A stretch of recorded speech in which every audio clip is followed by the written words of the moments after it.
Ever notice how some people can turn a Tuesday night dinner into a business pitch?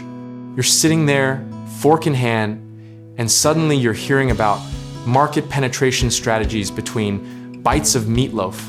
That's the life when ambition moves in and never pays rent. So imagine you're married to someone whose brain never stops running spreadsheets.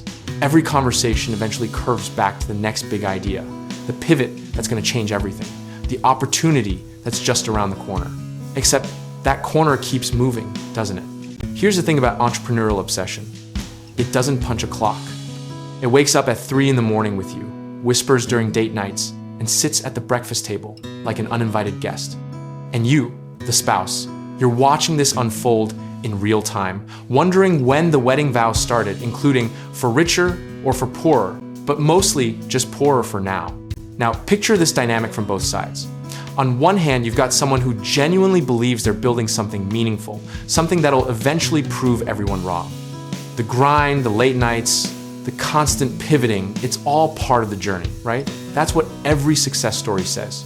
On the other hand, there's the person who signed up for a partner, not a startup incubator.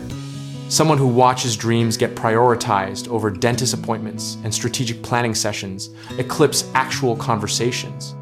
The person who's expected to believe, to support, to wait, while the proof of concept remains stubbornly theoretical. The real tension isn't even about money, though that's what it looks like from the outside. It's about faith running on empty. It's about hearing just one more year for the 5th consecutive year. It's about nodding along to enthusiasm you stopped feeling somewhere around pivot number 7. Here's what nobody tells you about ambition in a marriage. It's a third party that never leaves the room. It's there during vacation planning, whispering about opportunity costs. It's there during family gatherings, turning every conversation into a networking opportunity. It's there in bed at night, glowing from a laptop screen. And the ambitious one? They genuinely can't understand why their partner doesn't share the vision anymore. They're building a future, after all. They're thinking long term. They're playing chess, while everyone else is playing checkers, or so the story goes. But the other person, the one whose confidence has quietly packed its bags, they're not unsupportive by nature. They didn't marry a dreamer to crush dreams. They married someone, and somewhere along the way, that someone became completely consumed by something that hasn't quite worked out yet. The business itself becomes this strange presence in the relationship. Not quite successful enough to justify all the sacrifice, but not quite failed enough to abandon. It exists in this perpetual state of almost, of soon, of any day now. And that's somehow worse than either extreme. You know what's really happening here? A slow motion game of chicken between love and ambition. Who blinks first? Who admits that maybe this isn't working? And which this, are we even talking about the business or the marriage? The irony is thick enough to cut with a knife. All this hustle is supposedly for the family, for the future, for a better life together. But the hustle itself is actively eroding the very relationship it's meant to serve.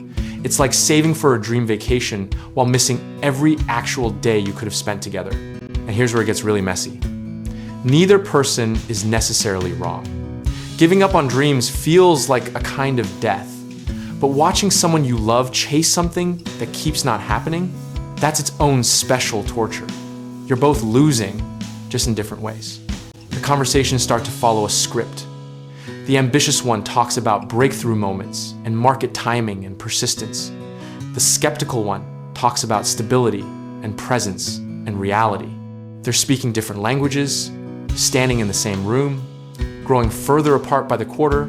What's fascinating is how this plays out in the tiny moments. The way business talk gets injected into every silence. The way eyes glaze over during the 10th explanation of the new strategy. The way I believe in you starts to sound like I'm too tired to argue.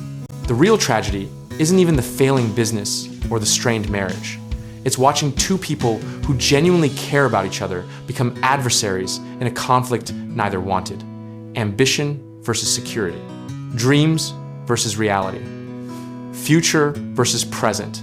And the ambitious partner keeps pushing, genuinely believing that success is just one more effort away, not understanding that their partner isn't asking them to give up on dreams, they're asking them to occasionally be present in actual reality.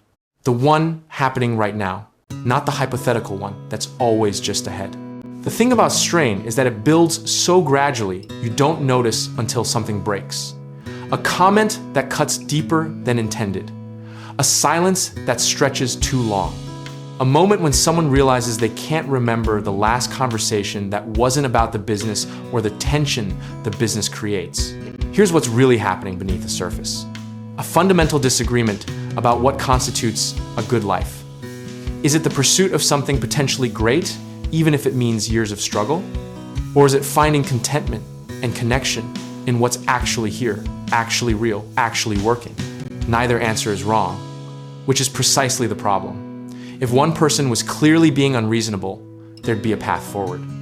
But when both perspectives have merit, when both people are genuinely trying in their own way, that's when relationships enter truly dangerous territory. The business becomes a symbol for everything else: trust, judgment, priorities, communication. It's not really about whether the venture succeeds anymore. It's about whether two people can find their way back to each other from completely different islands of belief. So picture Sunday morning. One person is thinking about market opportunities, while the other is thinking about whether this is sustainable. One is planning the next move, while the other is calculating how many moves are left before something fundamental breaks. Same room, different universes. The persistence, the unwillingness to quit, it's admirable in isolation. But in a partnership, stubbornness starts to look less like determination and more like an inability to hear what's being said. Or maybe worse, hearing it and deciding the dream still matters more than the doubt. And that's where we are. Two people in a marriage, one relationship stretched thin by different definitions of success, and a business that hasn't quite earned its keep but won't quite go away either. The question isn't who's right. The question is what breaks first: the dream, the relationship, or the dreamer? The answer is probably brewing right now, somewhere between another late night and another conversation that doesn't quite connect. Because strain doesn't wait for permission. It just accumulates quietly until something has to give. That's the real business nobody planned for, the one that trades presence for potential and wonders why the returns keep disappointing.